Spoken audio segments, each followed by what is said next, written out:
anti-corruption in China. First of all, I want to tell you a story about my friend.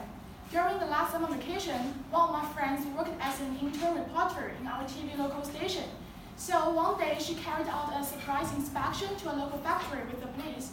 And after their inspection, they found out that the director of the factory bribed the local officials, and the factory secretly discharged their polluted water into the river at night. So after she reported this news on the television, she said to me that was her first time to feel the pride of being a journalist to fight against corruption and injustice.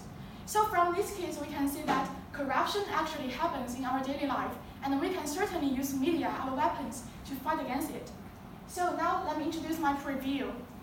Today I will inform the usage of the media in anti-corruption in China from 3 different aspects. The first one is about the major state-run news outlets, and the second one is focusing on the professional journalist. The third one is about the citizen journalist, and the fourth one is my conclusion. Now let's move on to the first part. So I believe that all of you have heard about an anti-corruption campaign in China named Catching Tigers and Flies, means 捕捉苍蝇和老虎反腐败行动. This campaign was launched by our leader Xi Jinping, and during this campaign, the Central Commission for Discipline Inspection cooperates with its media partners, which includes the Xinhua Agency and the China News Service, the People's Daily, the China Daily newspapers, and so on.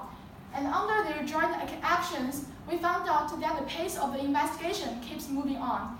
And from these data, we can see that between the 2013 to 2018 now, the number of the caught corrupt officials keeps moving on. So we can see that our China's major state-run news outlets certainly motivate our anti-corruption campaign in China. And the next part is about our professional journalists. So here I want to introduce you a documentary named Under the Dome, which is narrated and produced by our former Central TV station investigative reporter named Chai Jing. And during this film, she openly criticized the corrupt state-owned energy companies, steel producers, and coal factories.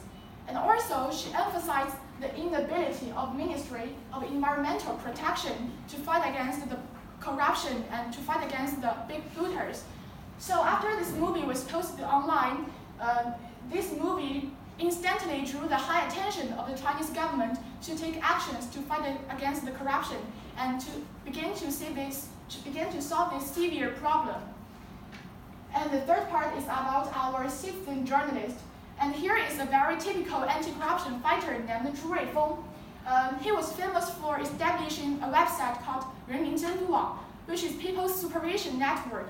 So we can see that in November 2012, he exposed the sexual scandal of 21 senior officials, and during years of investigations online, he also has supervised the exposure of 52 senior officials and 33 cadres below the department level. So there are thousands of cyber and citizen journalists online in our China who contributed a lot to expose our political corruption. Last, I want to make a short conclusion. Today, I informed the 3 different ways that our media can be used to fight against corruption in China. And they are the major state-run news outlets, and the professional journalists, and also the citizen journalists. So after my presentation, I want all of you to focus more on the media's usage in our daily life. And we can also make some contributions to the anti-corruption in China. That's all. Thank you.